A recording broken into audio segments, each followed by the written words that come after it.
You're listening to Cancer Convos with Brady and Stacy. You're listening to Cancer Convos. I'm Stacy Sturm. We're going to join Bob Brady here shortly at the second half of the program. But right now, I have a special guest joining me. It's Sara Kelsch with the Bismarck Cancer Center. How are you today, Sara? I'm good. How are you? Good. So tell us about the Bismarck Cancer Center. Absolutely. So we are a radiation treatment facility. So we do all the radiation therapy here in actually our region. We treat about a 250-mile region into Montana, into South Dakota a bit, up into Northeast and Northwest, I should say, North Dakota. So kind of a wide region. We're actually co-owned by both hospitals. A lot of people don't know that, but we are run independently. So we do run our own money, have our own HR. We do everything independently. They just serve as like a board of trustees. Yeah. So for people who don't know, if you're undergoing radiation therapy, you're getting treatment anywhere from a couple times to 8 weeks of daily treatment. So obviously that can be a huge burden. So that's why our foundation was established. So we like to say we treat the whole patient, not just the cancer. So in 2007, our foundation was established to provide those services to help treat the whole patient, not just the cancer. So, we have a ton of services. So in a nutshell, that's what we do. I can certainly go into more details too. I think that's great that you say treating the whole patient, because cancer is just way more than a physical thing. Cancer is mental, it's physical, it's emotional, and when you go to the doctor, and no knock on doctors, they're great. When you go to the doctor, for the most part, like when I went in and I got diagnosed, they said, here's your cancer treatment here. And then they gave me a binder and said, here's some things you can do for side effects. And if you need mental health counseling, here you go. Or if you need more detailed services, here's how you get a hold of palliative care. And then that's kind of it. Right. And then you just go through the treatments. And they do now have sheets where every time you go and you have to mark, like, how is your emotional health? Like, do you feel like harming yourself? I'm like, no, you do that for me just fine. Yeah. So I think that's one of the things that we talk a lot about on the show that kind of gets lost is the human side of the cancer treatment. So can you tell us about some of the things that you guys do? Absolutely. And that's kind of where we pride ourselves. Obviously I'm going to brag, but I think we have some of the most amazing staff here around. And when people are finished with treatment here, they're like, I'm so sad to be done with treatment. Can I come back and visit? Yeah, absolutely. Yeah. It becomes somebody you're seeing on a daily basis, and they're just warm and compassionate people. The center is not set up like a typical medical facility. It's warm, it's inviting. There's it's not white. Right. There's a fireplace, it's cozy. And I feel like that's how the people come off too. So when our foundation was started, it was started just with the emotional and spiritual care. And since 2007, we just keep trying to figure out what other areas people need help with. And so a big one of those is lodging. And so obviously if you're coming from Bowman and you're getting treatment for 8 weeks, driving back and forth just doesn't make a whole lot of sense emotionally, physically, financially. And so we actually have 23 patient apartment units that people can stay in for $20 a night or free of charge if they can't pay. And so those are fully furnished. Most of them are 2 bedrooms. So if you're bringing families or a support person with, they can stay there as well. They're all within walking distance of the cancer center, which is huge. We have gas cards. So if you're traveling more than 20 miles outside of the Bismarck-Mandan area, you can qualify for a gas card. We have our REACH coordinator, which is a fancy term for our counselor. Sure. And so she meets patients upon their initial visit, and then as often or frequently as that patient might need. She also meets with family members if they need that help too. Being a caregiver is hard as well. We have a dietitian on staff. We have a massage therapist who's wildly popular on staff. She gives 2 10-minute massages to each patient every week if they want. Oh, that's great. Yeah. And some of these patients have never had a massage. A farmer, from Hettinger, he may have never had a massage before. So just to try to find, give that little bit of stress relief if possible. Mm-hmm. We have a physical therapist who comes in once a week. We do, and then we do a bunch of different support groups as well. So, and we have 2 survivorship nurses. So when you're done with treatment here, you meet with our survivorship nurses, and they'll wrap up all your treatment, including any chemo or surgeries you may have had. And so they'll send you back home to Linden with your little Yeah. flash drive of all your medical history that's cancer related. So your doctor in Linton can know how to best treat you or what meds you may have been on or some of the side effects to watch for radiation, that sort of thing. And then support groups. We have a ton of alternative support groups besides the traditional ones as well. We have art therapy. We have I go to that. I love it. It's one of my favorite things to do. Good. Yeah. We have equine therapy. So if horses are your jam, we work with TR Heart and Soul. And so that's a cool partnership. We do yoga classes every Monday, and those can be in person or virtual. Chair yoga, just to provide some relaxation. We have all sorts of different actual support groups. And we have a caregiver in all cancer, a breast cancer, and in head and neck. And so you don't have to be treated at the cancer center to go to any of those support groups. And right now we're actually currently trying to figure out what are some new methods. Maybe we need to do some online things. Maybe we need to think outside the box. Do you do a book club? Do you do a journal club? Do you do, what else can we provide to offer support, not just to those we treat, but any cancer individuals in the region. Sure. If people have questions or ideas of some things that they would like to see, what's a good way to get a hold of you guys? Yeah, they can email me personally, or they can message me on Facebook, or we have a generic email address, bismarckcancercenter@gmail.com. We're always looking for new ideas. Honestly, some of the things we do now are because people have suggested it or came up with that idea. So we're wide open. Well, and I'm sure people might have some services out there that you've not even thought of that they could help with. Absolutely. There might be somebody that's watching this right now and they said, hey, I've found this works really great for healing in patients, and maybe they want to work with you on those kinds of things. Absolutely. And we just we're getting back up. COVID kind of put a halt to this, but right before COVID, we had started a home care program. And so that is something obviously just for the Bismarck-Mandan area, but that's offering some services to patients who might be, elderly or single and, dealing with some of the side effects of cancer treatment. And so that's lawn care, that's some respite care, and that's light housework. Okay. So we're just getting that kicked back off again and trying to get vendors set up and stuff for that. But we're excited about that, to get that going again. And then we do have 2 volunteer drivers too. So if you are in the Bismarck-Mandan area and you don't want to take public transportation or can't afford public transportation, we actually have some volunteer drivers who will pick you up for treatment, and they'll sit here and wait for you and take you back home. So that's kind of a cool thing to offer too. What have you seen an increase in patients lately? We do. And it's kind of funny. It's a little cyclical here, and it depends on the medical oncologist vacation, because a lot of times we're one of the last treatment stops.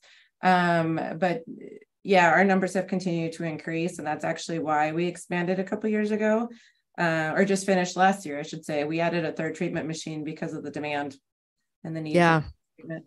Yeah. I think Sanford, they built a whole new building. Like basically that is just mostly cancer care.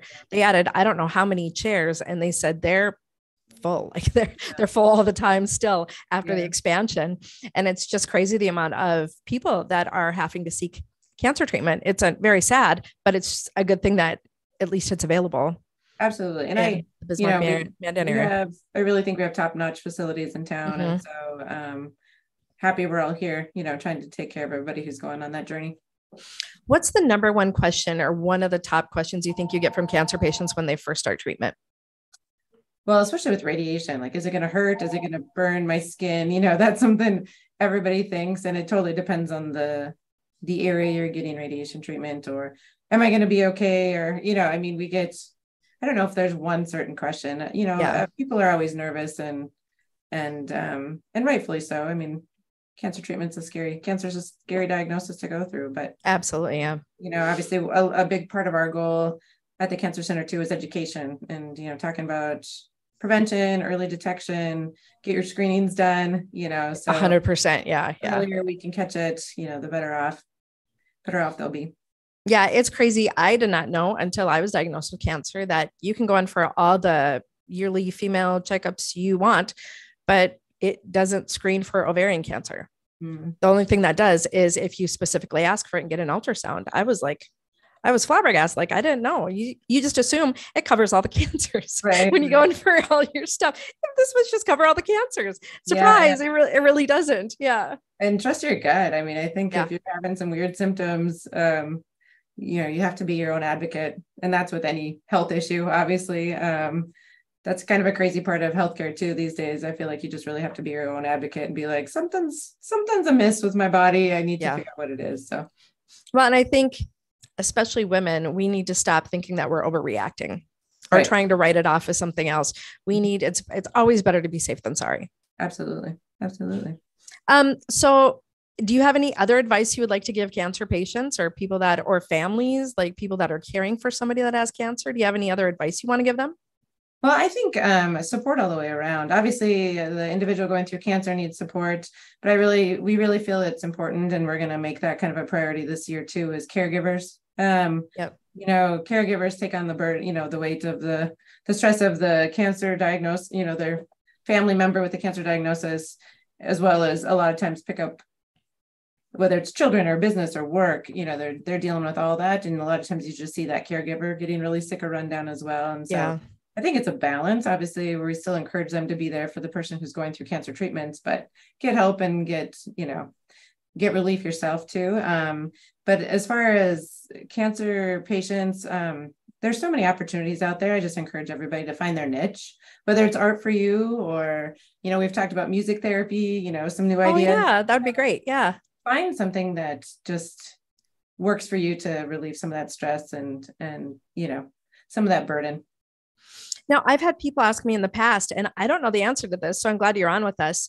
Can people just go to you guys for treatment, or do they have to get referred from the hospitals? You have to get referred. Okay. Obviously, not everybody needs radiation therapy. And so a cool thing that goes on here, and I can't speak for other cancer centers, maybe it works that way too, but we have like tumor boards and like cancer conferences. And so where they will discuss not all cases, but a lot of the complex cases and determine who needs radiation, who doesn't. But our radiation oncologists work hand in hand with the medical oncologists in town to determine the best treatment plan for all their patients. And so it's really a big group effort. It's pretty cool to see, honestly. A lot of times there's surgeons involved, there's pathology involved. And so, it's taking a whole lot of brain power there that are putting together the best plan for each patient.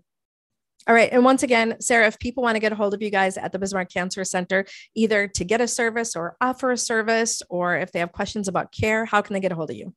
They can call 701-222-6119. That's my direct line, or they can email bismarckcancercenter@gmail.com or leave a question on our Facebook page too. Awesome. Well, thanks for being on with us today, Sara. Thanks so much. And welcome back to Cancer Convos with Brady and Stacy, sponsored by Chelsea Smith Cosmetics and the Bismarck Cancer Center. Good chat with Sara there, huh? Yeah, they do really good work at the Bismarck Cancer Center. It's such a great service for people, not just in Bismarck Mandan. I know it's called Bismarck Cancer Center, but like she was talking about, there are people that come from all over the state. It's crazy how many patients they have. It's sad that there's such a need, but it's good that they can fill it. You know, I wonder, like we talk about this every podcast, like when does it stop? Like when do they figure out like this is the thing, like this is how it ends, I was when's there a cure? Yeah, when's there a cure? I was talking to one of our basketball parents last night, and they grow all their own food on their farm. They have bison and chickens and pigs, and he says he goes to a feedlot that he gets his stuff from Montana. It's all organic and whatever, and he says nothing tastes better than the pork chops he has because he knows where it's from. Like he goes, it tastes like a steak. And we talk about that. Like, is it the food? What is it? Like, what? It's got to be something. And I don't know. We're not the first people to think about this. This is the thing. Like, I think that's a big question because more and more people are coming across your Facebook feed, your Instagram feed, whatever it might be, whatever social media you're on, or, even in your family, and they're being diagnosed with cancer. I think a lot of it is stress, but I think a lot of it too is, like you said, it's all the toxins around us. It's the toxins in our food. It's the toxins in our lotions. It's the toxins in our dryer, sheets, and our laundry detergent. It's the toxins everywhere. And in our air. And then, I mean, honestly, sedentary lifestyle. A lot of us are overweight. Yeah. I know I was before I lost like 100 pounds to cancer.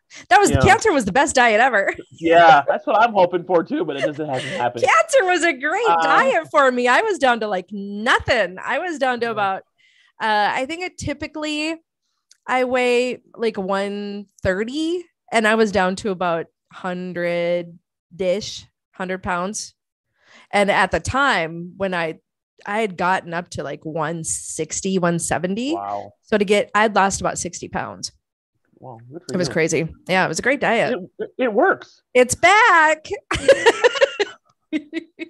I do still want to get like a nutritionist on. I don't want some wacky nutritionist that says all of this. I want them to have sort of a level head, which you may not ever be able to find. It might not be able to find that. I will talk to the Bismarck Cancer Center has a dietitian that they work with. So maybe we'll try to get them on because I know they're certified and they're not going to be like, you're going to eat the bacon and blueberry diet. Yeah, I know. I just want to know what, like, I want some, I can look it up too. Only blue foods.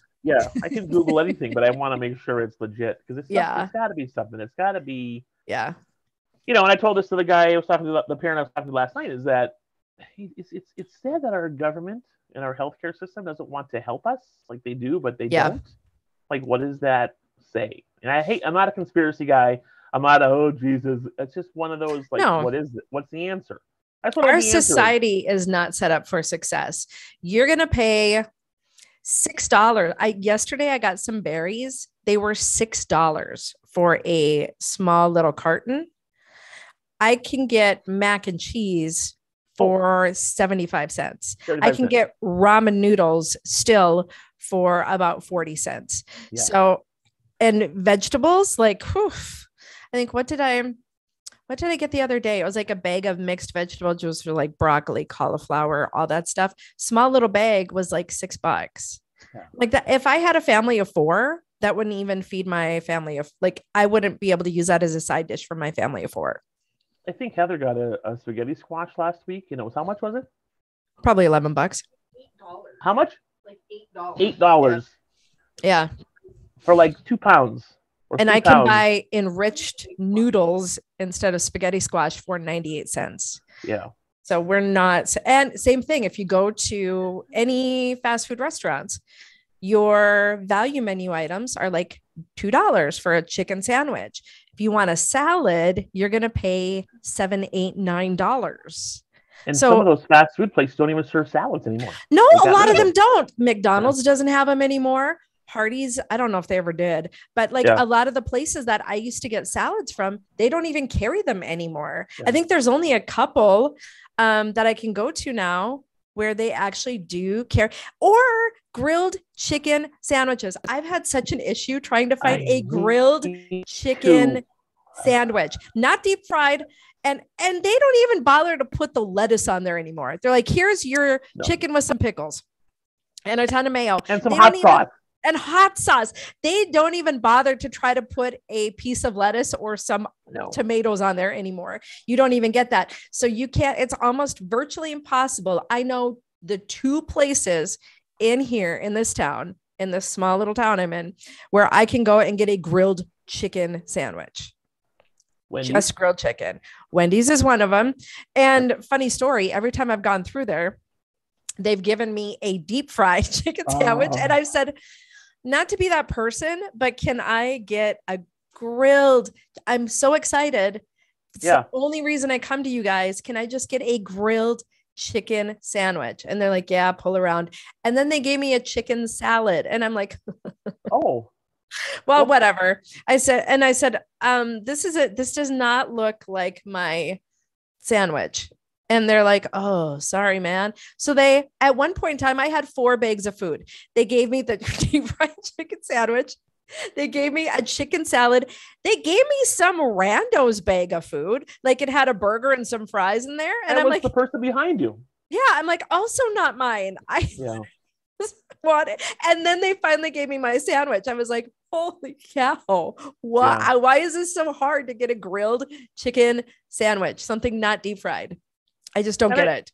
And I like the Wendy's one, but McDonald's got rid of the parfaits. They get rid of the salads. They got rid of the wraps. They got rid of their grilled chicken sandwiches. They got rid of, anything. And I don't know, like, who's to say that Wendy's grilled chicken sandwich is just as healthy as a deep fried one? I know it's not deep fried, so it's a 100% that's a good start right there. Yeah. Yeah. But who knows, again, it's, you said, it's so easy just to go through a drive-thru and go, oh, get 2 burgers for $2. I'll be done. Okay, great. Well, especially if you don't have money. Yeah. Like if you don't, like a lot of people that are a little bit more affluent can go to like a natural grocers, or they can go to like get a CSA share or something like that, where they pay, quite a bit of money, but you get all sorts of great fruits and vegetables. Yeah. But our system is not set up for the average person or a lower class person to be able to enjoy a healthy diet long term. It's just not. It's an easier option. Yeah. It's the worst. I know.